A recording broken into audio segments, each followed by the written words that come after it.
Holland, one of the wealthiest nations in Europe, is a country under threat. Killer floods have already claimed tens of thousands of lives and thousands of square kilometres.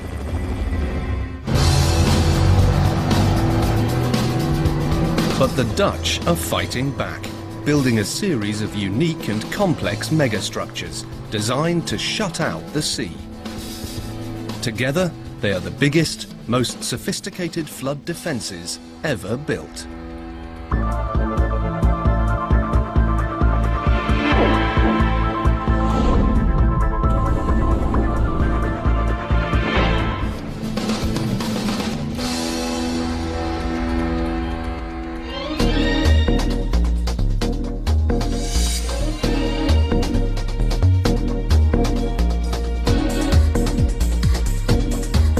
The Kingdom of the Netherlands, also known as Holland, is one of the most densely populated countries in Europe.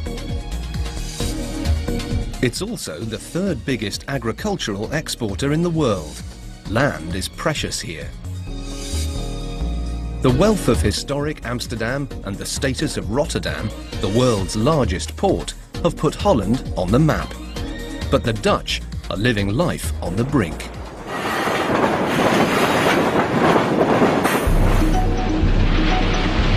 Nearly a quarter of their country is below sea level. It's former marshland that's been reclaimed from the fierce and unpredictable North Sea.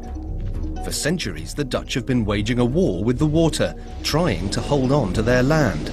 But as the land dries out, it's slowly sinking. At the same time, climate change means sea levels are rising. Today, the frightening fact is that there's no Western nation more at risk of a watery wipeout than Holland.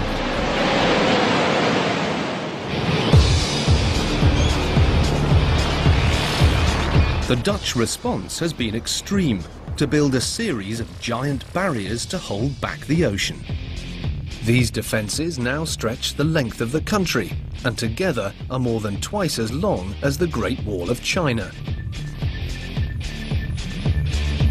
The structures range from ancient earth dikes to complex sluice gates, giant locks, and this, the ultimate sea protection system. A retractable storm surge barrier that's perhaps the most complex ocean defence ever built. The gates are each almost the size of the Eiffel Tower.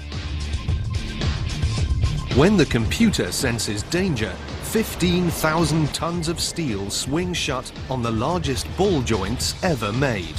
Without these massive feats of engineering, Holland simply wouldn't exist today.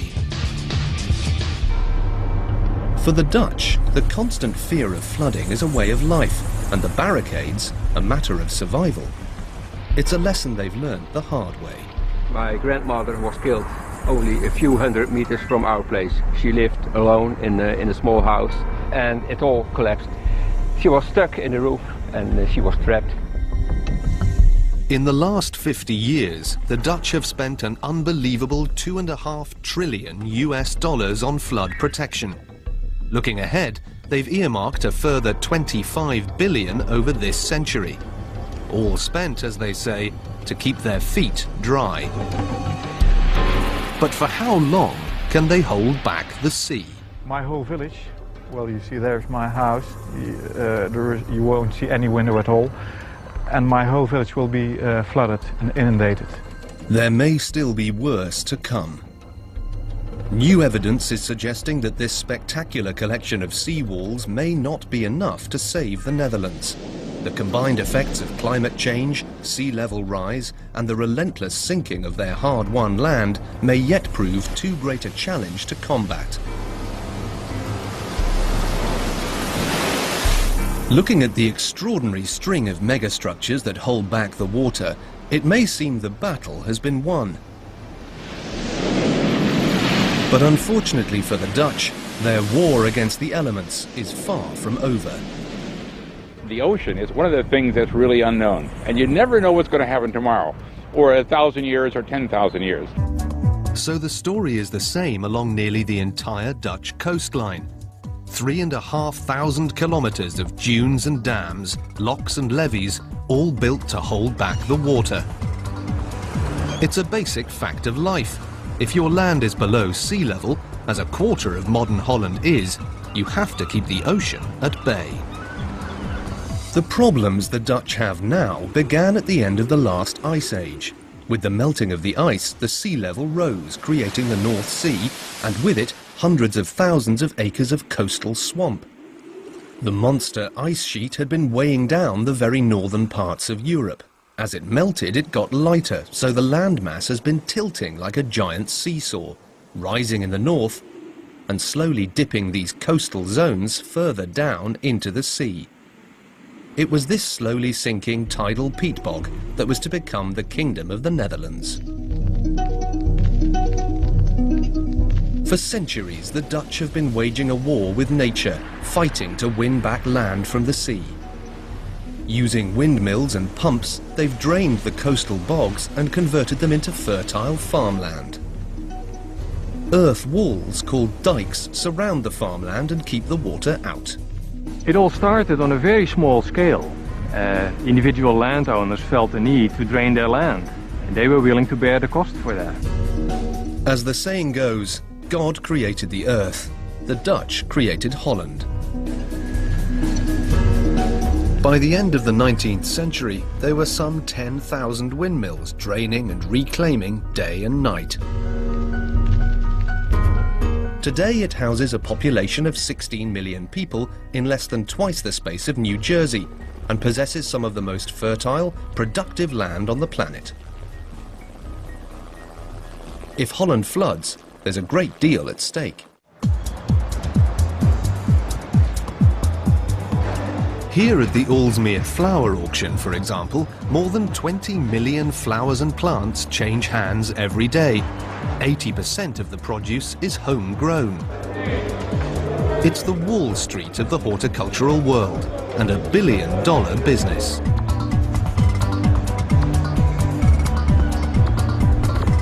And it's the same story in every corner of the Netherlands.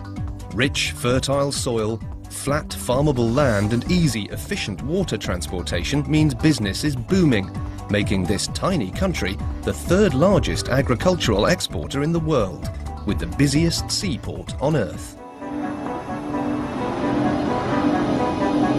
But for the Dutch, the frightening fact remains that their land is borrowed from the sea. Much of it didn't even exist a few hundred years ago, and most of it is anything up to 6.7 meters below sea level, enough to drown a two-story house. And the water is always threatening to come back. Without the constant draining and massive protective seawalls, this agricultural Eden wouldn't exist today. But unfortunately for the Dutch, becoming the masters at draining land has only added to their flood nightmares. It's been discovered that the drained land sinks 50 centimeters in the last century. Constantly removing the water means the peat and earth dries out, and as it does, it shrinks and sinks. So the irony is, the more successful you are at draining your flooded land, the lower it gets, and the more at risk from flooding. If the land sinks, then you have to pump more and more water out in order to maintain dry feed. The 5,000 kilometers of rivers and canals have strained to contain Holland's water flow across the centuries, but the future looks wetter still. The forecasts predict that the amount of water coming at the Dutch from the sea, the rivers and the sky is only going to increase. For the future we expect more intensive rainfall.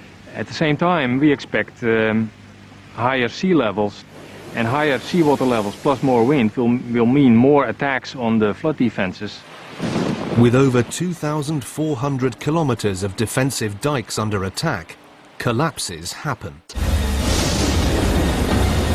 January 1995, and it's raining long and hard across Europe.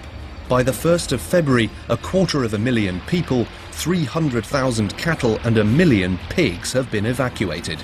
Not only is it a disaster for the Dutch victims, who simply can't get flood insurance, but it shatters any confidence that the nation is now safe from the water. Controlling the rivers and blockading the sea is a complex battle against the forces of nature. one that the Dutch have been fighting for generations. With each disaster, their ingenuity is tested, and technological possibilities are pushed to the limit. Devastating floods a century ago prompt the construction of a 30-kilometre-long dam, built against the odds using sheer brute strength. In the 50s, the worst disaster in living memory triggers a program of massive flood defences that are both unparalleled in scale and revolutionary in design.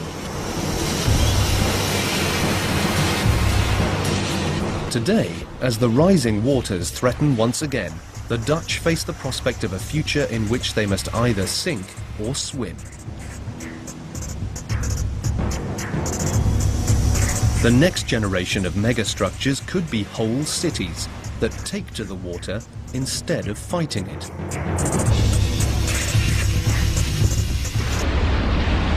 In 1916, the stakes are first raised as devastating storm floods in the north of Holland sweep towards Amsterdam. They wipe out everything in their path, destroying crops and decimating livestock, just when the First World War is already creating drastic food shortages. If you don't drown, you'll starve. The Dutch have lost to the ocean once too often. To fight back, they embark on a megastructure of unprecedented dimensions, one of the world's longest dams, to shut out the sea before it strikes again. Tens of thousands of lives have been lost to flooding in the Netherlands. In 1916, the miseries of the First World War are inflicting hardships all over Europe, and the last thing the Dutch need is a flood. But in January, that's just what they get. Food shortages bring the threat of starvation, and livelihoods are ruined. A substantial area north of Amsterdam was flooded, including the house and the workshop of my grandparents. Their stockpile of wood, they started floating. And given the wind direction, these tree trunks were hammering against the house. And 2 days later, the entire house and the workshop were flattened. There's been talk of a giant dam in the north of Holland for over 100 years. But this latest disaster is the catalyst for building what still stands as one of the longest sea barriers in the world. It seems that there has to be a disaster before politics springs into action. The plan is to build a 30-kilometre wall right across the stormy North Sea, holding back the ocean and at the same time turning the water behind it into a freshwater lake with no tides and no risk of flooding. It's inspired, ambitious, and many think impossible. Well, at the time it was a daring operation. The specialists were not sure as to whether or not it could be guaranteed that it could actually be built. But it was at the edge of the technological capabilities. In 1927, work begins on one of the longest, most expensive dam constructions in the world. The huge scale of the project and a work site deep below the raging waters of the North Sea means it's a superhuman challenge right from the start.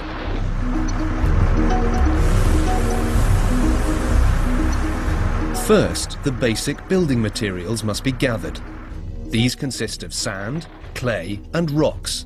From experience, the Dutch have already discovered that glacial boulder clay is the best primary material for a dam. Fortunately, it's in plentiful supply, just from dredging the seabed on site. But the rocks are a big problem. Vast quantities have to be imported from Belgium and Germany. A series of docks and wharfs are specially built. With only primitive technology available, the work is extremely labour-intensive. At its peak, up to 7,000 labourers are housed on site in newly built barracks along the coast. The scale of the operation is simply mind-boggling. 105 flatboats, 72 tugboats and 73 barges are commissioned to transport the materials around the worksite. Construction then begins by depositing the boulder clay into the open sea. As it builds up near to the surface, the trench is filled with sand and then covered with more clay. The surface of the structure is then reinforced with a covering of willow wood mattresses. It's back-breaking work. For the underwater section, these are weighed down using the imported rocks, which are placed on one by hand. Even as the tide comes in, construction must continue. As long as you can stand up and pass the boulders, you keep working. When the water gets too deep, you jump into the boats with the rocks and carry on. It's relentless and exhausting.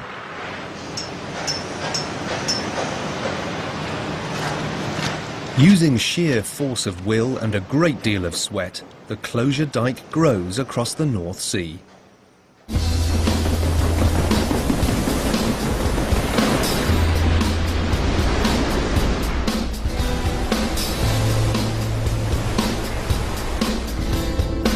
As the gap gets narrower, the water rushing by the construction team gets faster. And as the tide turns, it also switches direction every few hours. First dragging the workers in one direction as the tide floods in, then in the other as it rushes back out to sea. But at last, 5 years after work began, the final bucketful of boulder clay is dropped in the last remaining gap. A few brave workers are the first to cross to the other side. At 1:02 on the afternoon of May the 28th, 1932, the last rock is placed in the wall, completing one of the longest dams on Earth. It still stands today as one of the world's longest sea barriers. But this mega dam is just the beginning of the Dutch's audacious engineering project. The second phase calls upon their other skill, land reclamation. Without the danger of floods, new land can now be reclaimed around the edges of the man-made lake. Within 36 years of the barrier being finished, they've reclaimed an incredible 1,600 square kilometres. With an awesome dam in place across the north of their country and plenty of new land, you'd think the Dutch could relax. But down south in the delta, things are not as they should be, and out in the North Sea, trouble is brewing. Early 1953, and in the depths of a stormy winter's night, the biggest catastrophe in living memory is about to unleash.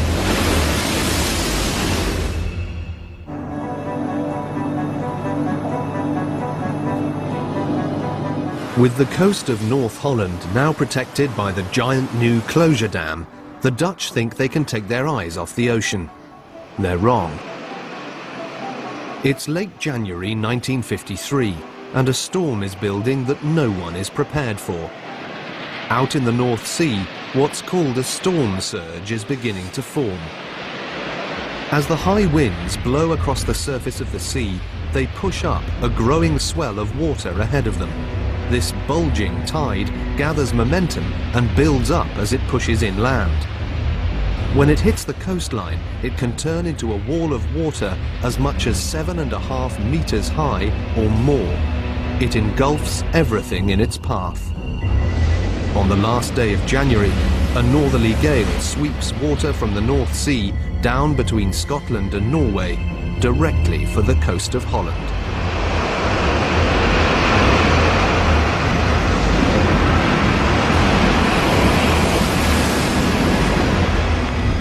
It's the beginnings of a disaster that will spawn the biggest flood protection system in the world. Nico Poortvliet recalls the events of the night only too well. I was a 4-year-old boy. In the middle of the night, people came to our house and they cried, "Hey, get out of there, it's dangerous." It's already high tide, but the funneling effect of the sea combines to produce the highest water levels ever observed off the coast of northern Europe. It soon becomes a storm surge. most people are sleeping peacefully in their homes. Floods are not forecast. As the storm surge slams the length of the southern coastline, it proves too much for the ancient, weakened barriers, and the full force of the North Sea erupts inland. The dike collapsed and the water came as a rolling thunder in the dark up to us. And the only thing we could do, my dad could do, was go back into the house. It made a hole in the roof from inside so we could get out. And there we sat there for, well, let's say 6-7 hours. 67 dikes are destroyed, breached in 400 places. The sea penetrates many kilometers inland. Over 200,000 livestock drown in the wave of water that sweeps through the countryside. It was, of course, horrifying, because when they sat there, they saw dead cows and dead pigs flowing along. It's all very, very horrifying. As the icy floodwaters rise, people have no way to escape from their houses.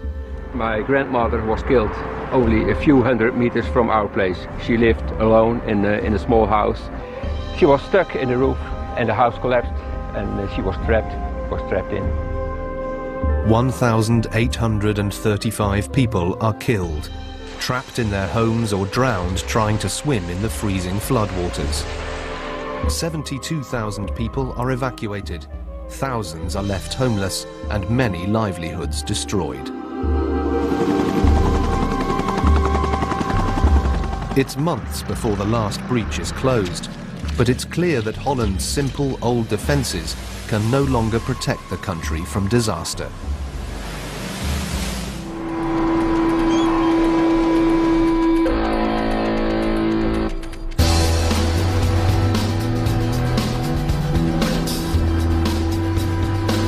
Devastated but undefeated by the disaster, a massive new flood protection strategy is now proposed, called the Delta Project.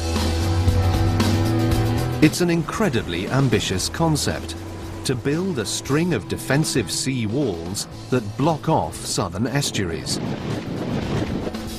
It's designed to shorten the vulnerable coastline by 780 kilometers. And shut out the sea for good. A series of concrete seawalls are built to plug the vulnerable inlets. But 14 years into the mega build, a devastating discovery threatens the existence of the whole project. The sea life behind the new barriers is dying out. Blocking out the ocean shuts off the saltwater flow and wipes out the marine wildlife. It's also killing the highly profitable fishing and seafood industry. This can't be allowed to happen. Locals and the fishing industry take to the water in an environmental protest. For an engineering project of this scale to change direction halfway through is virtually unheard of. But the existing plans are scrapped and a daunting new challenge thrown at the designers. Produce a flexible barrier, one that can shut off the storm surge at any moment, but still allow the 1,100 million cubic meters of water to flow through the tidal estuary each tide. The solution is as simple as it is revolutionary. The traditional solid dam is abandoned in favour of the new groundbreaking concept of a raised storm surge barrier. It's a system of 62 steel gates strung between huge concrete support blocks. Normally the gates are open and the water can flow freely in and out. But when a storm surge threatens, they can be lowered at the touch of a button, and the land and people behind them kept safe from flooding. The environmentalists, the fishing industry, and the survivors of the '53 storm flood all welcome the new high-tech answer. In 1979, the complex construction challenge begins. The barrier needs to stand perfectly stable in the high-velocity currents and on the shifting sands of the seabed. Using a giant flume tank, extensive tests are carried out to calculate the wave forces it will be subjected to. because any significant movement in the structure could upset alignment and cause the floodgates to jam, rendering the barrier useless in the face of a deadly storm surge. The old technique of using woven willow to secure the underwater surfaces is the inspiration for a new high-tech solution. Giant plastic mattresses are filled with gravel, then unrolled along the length of the sea wall using specially built barges. The result is a 36 centimetre thick, 200 metre wide layered carpet, creating a smooth, solid foundation for the new barrier. Next, they must create piers strong enough to allow the 62 huge steel gates to be strung between them. These have to bear a weight of up to 500 tons and the infamous and unpredictable storm surge. These 12-storey hollow concrete monoliths are the solution, combining strength with buoyancy. Built in a specially constructed dry dock, each one takes a year and a half to produce, with over 30 piers being constructed simultaneously. When they're finished, the dry dock is flooded in order to float all 65 piers into position. Each one must be guided to its final resting position to within a few centimetres of accuracy. Once positioned, the pier is lowered onto the seabed. Then, the hollow piers are filled with sand and fixed firmly in position with 5 million tons of rock, all carefully placed to ensure total stability. The 62 movable steel sluice gates can then be lowered into position. They're each individually made to fit the exact profile of the estuary at each point along the barrier. The largest gates in the deepest water weigh in at almost 500 tons each. Once the barrier is complete, the final touch is the addition of a roadway deck that joins up the coastal islands with a new highway.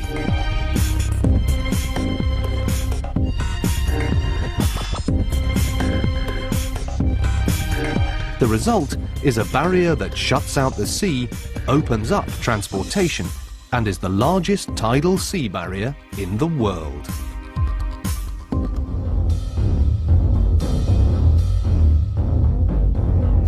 But now climate change is rewriting the rules. The prediction is for larger storms more often.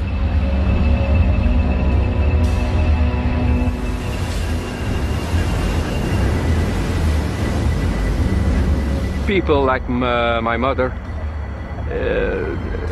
they can hardly forget what happened then.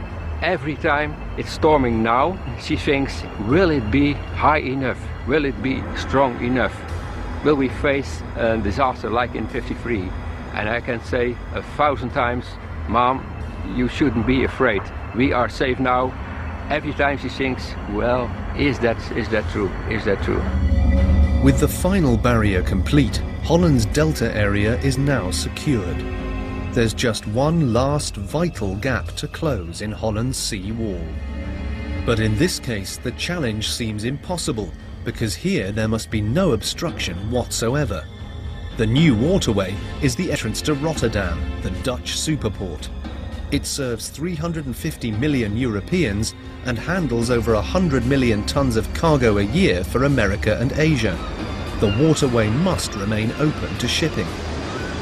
But if a flood roars down this open channel, it will threaten over 1 million lives. And the next deadly storm surge could strike any day now. The solution to this dilemma is the most spectacular megastructure of them all.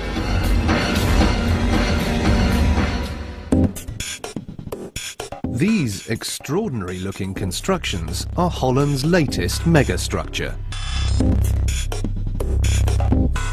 At nearly 300 meters long and 22 meters high, they're the answer to a problem that seemed to defy solution.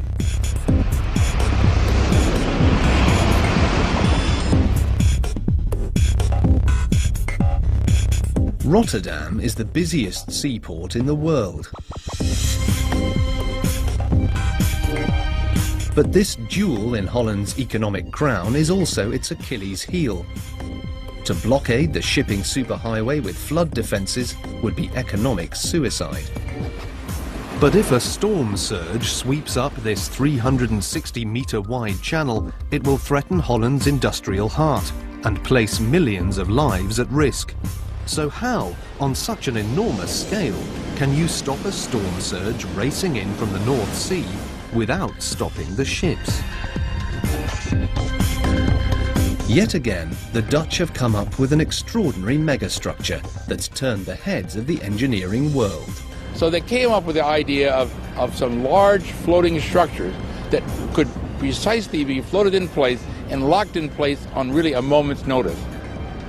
So this is an unbelievable accomplishment, and it's really a credit to engineering that something like this could even be done. It was doubtful that it could ever be built. Many people doubted that the Dutch could ever do this. The concept of creating two giant floating gates is both ingenious and daring. Normally open and out of the way of shipping, if floodwaters threaten, these hollow gates can swing swiftly into position. Because they float, the giant gates are under less stress.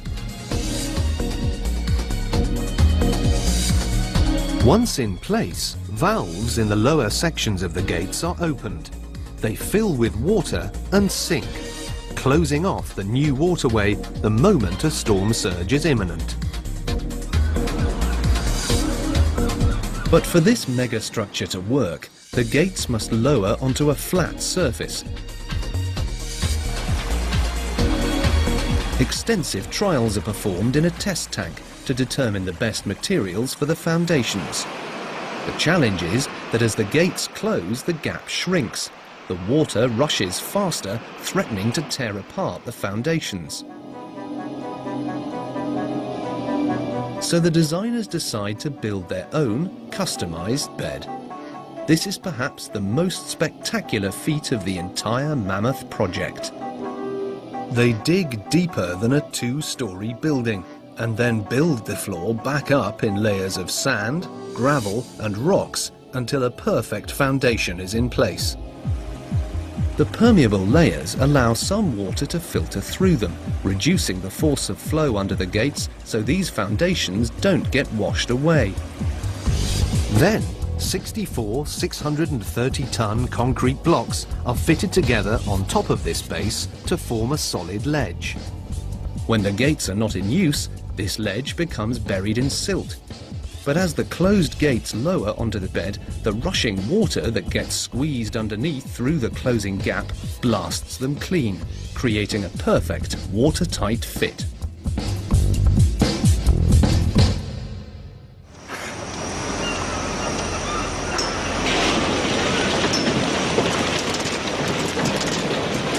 With the design determined, construction begins on the mammoth project, with teams working around the clock to complete the crucial defences.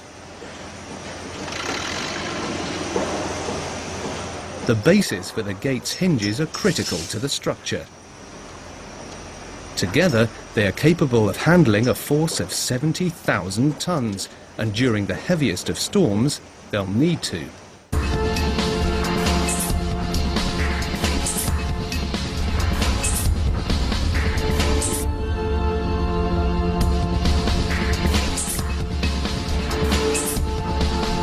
The ball joints are cast in one of Europe's largest steel foundries. 10 meters in diameter, not only are these the most exact ever manufactured, they're also the largest. Each one is a structure the size of a house, built with the precision of a watch. They arrive at the barrier by sea and are fitted into their colossal concrete bases.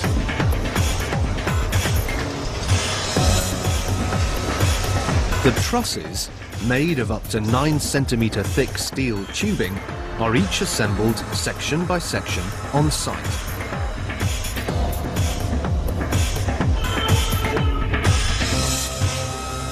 It takes 160 hours to weld each joint, with the work done in a controlled environment inside protective tents to avoid any contamination of the welds.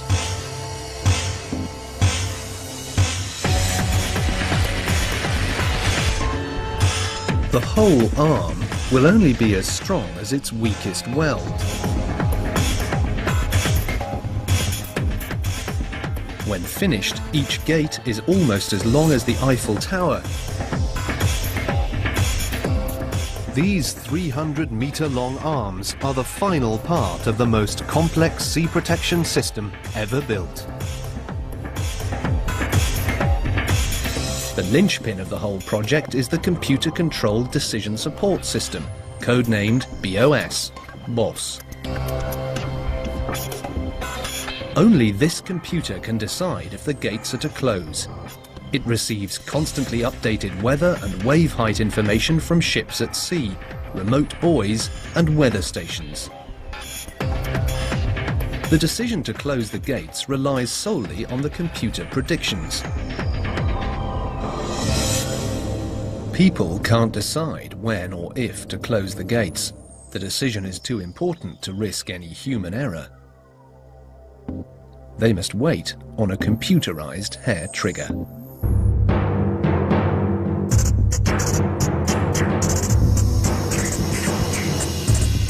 In 2002, the gates get their biggest test yet.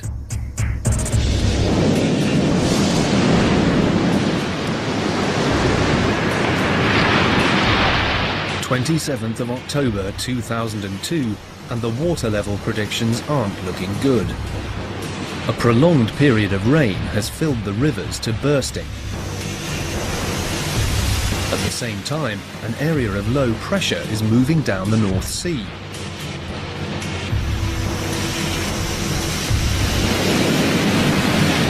BOS, the automated barrier closing system, is predicting a sea height 3 meters, almost 10 feet, in excess of the maximum safety level. It's red alert time. BOS automatically triggers the barrier closing sequence. At T-4 hours, a warning goes out to all shipping. At this time, the dry docks where the gates normally rest begin flooding, ready to float them out into position. T-2 hours, all shipping is halted. If you're a vessel in port, you stay put. If you're out at sea, good luck. At T0, the gates should begin to close, but this time, they don't.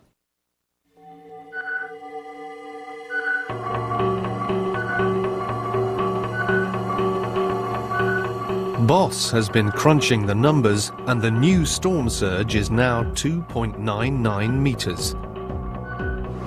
That's still a wall of water way over the heads of most people, but it's not enough to trigger closure. We did all the preparations, but we didn't close the barrier because there was 1 centimeter shortage of water.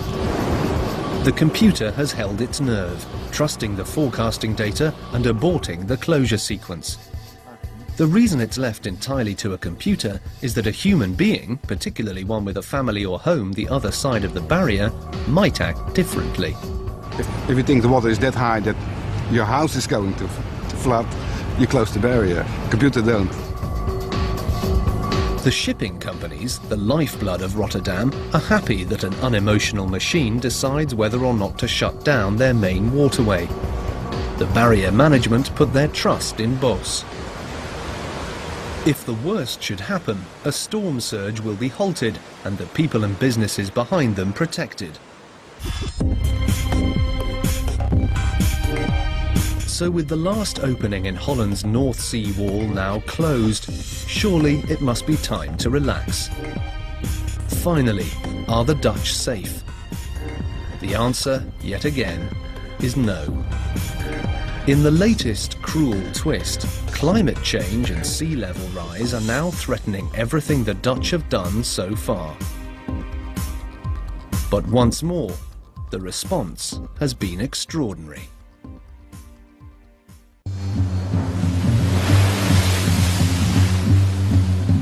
Over the centuries, the Dutch have fought constantly to hold on to their precious land.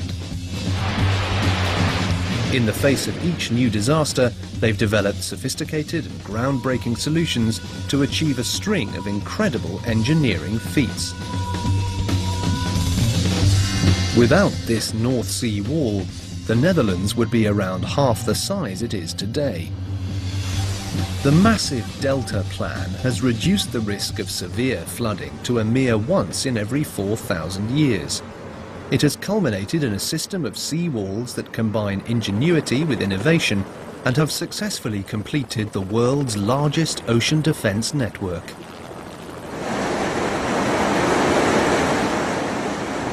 With the last barrier now in place, Rotterdam and its hinterland are protected behind the most spectacular megastructure of them all.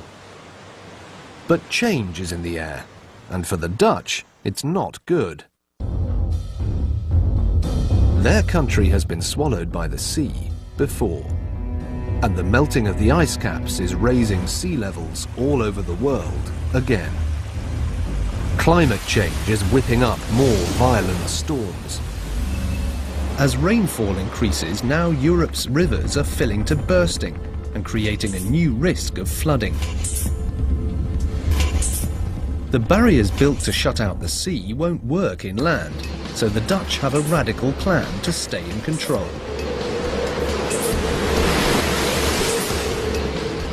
During extreme flood situations, they are actually going to give back some of their hard-won land to the water, but they're going to choose which areas flood and which don't. They're going to break the levees deliberately and create inlets to flood selected areas of the countryside. When it starts to rain and you see the water levels rising in the floodplain and it's getting higher, and you get, well, we switch on German TV and you see there's coming more, the rain is getting heavier, then you get worried. In some cases, they even plan to sacrifice whole villages. Well, if the water comes in, it will rise to an expected level of 5 meters, which will mean that the windows of my house over there, you won't see them at all. Only the top of the roof is visible. 3 of Europe's major rivers flow into Holland. To act as Europe's storm drain in times of extreme rainfall, the Dutch are having to nominate these unlucky pockets of their country to go under. These areas were chosen, first of all, because they are close to the border with Germany, where the water is coming from. These are the areas that theoretically would flood first anyway. The second reason these zones were chosen is because they're less densely populated than other areas, but unfortunately, none of Holland is uninhabited. Normally surrounded by a protective dike to keep the water out, now thousands of cubic meters of river water will be diverted into these sacrificial zones, submerging the fields and villages. There'll be ample warning and they'll have time to evacuate their homes. And then there will be arrangements, of course, to pay for all the damages. It's radical, but ultimately may prove more cost-effective than building extensive new flood protection schemes. I'm afraid most policy at the end of the day will be decided with a calculator. But having fought so long and hard for their land, are the Dutch now really going to concede defeat? The answer, of course, is no. Building on their expertise as hydraulic engineers, they're now embarking on a series of amazing new ideas to fight the floods. If things do go badly, the Dutch are going to be ready. Looking to the future, the designers are developing a new floating world. Floating homes or houseboats are not a novel idea. But, as always, the Dutch are pushing the possibilities to new extremes. These houses in the east of Holland are the shape of things to come. Their design is both simple and ingenious. The constructions are built on large concrete basins like giant square barges. These are loosely attached to mooring poles that allow the houses to rise and fall with the water level. Fitted out in lightweight wood and plastic, the top balances perfectly on the hollow, floating concrete base. And it's not only floating homes that the Dutch are developing. The possibilities are as endless as the Dutch's ingenuity. A prototype floating road has already been built, using similar technology to the houses. It floats on pontoons, encasing giant lumps of buoyant polystyrene, which are then reinforced with steel. The structure is assembled from transportable modules that are locked together on site. Once installed, the pontoons are anchored to the bed to keep them steady. The completed road can even be fitted with a floating, remote-controlled drawbridge to avoid blocking the waterway to shipping.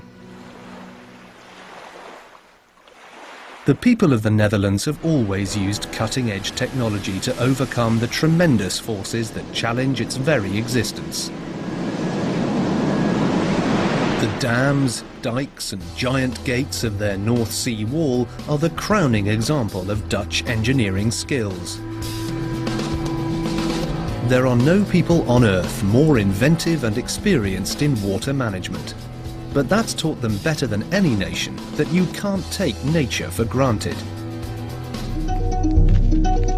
Prompted by extreme loss of land and life, the Dutch have successfully completed the world's largest ocean defence network. For now, they have tamed the fierce North Sea. They have shown courage and ingenuity, but perhaps the greatest lesson they've learned is that when you compete with nature, you shouldn't always play to win.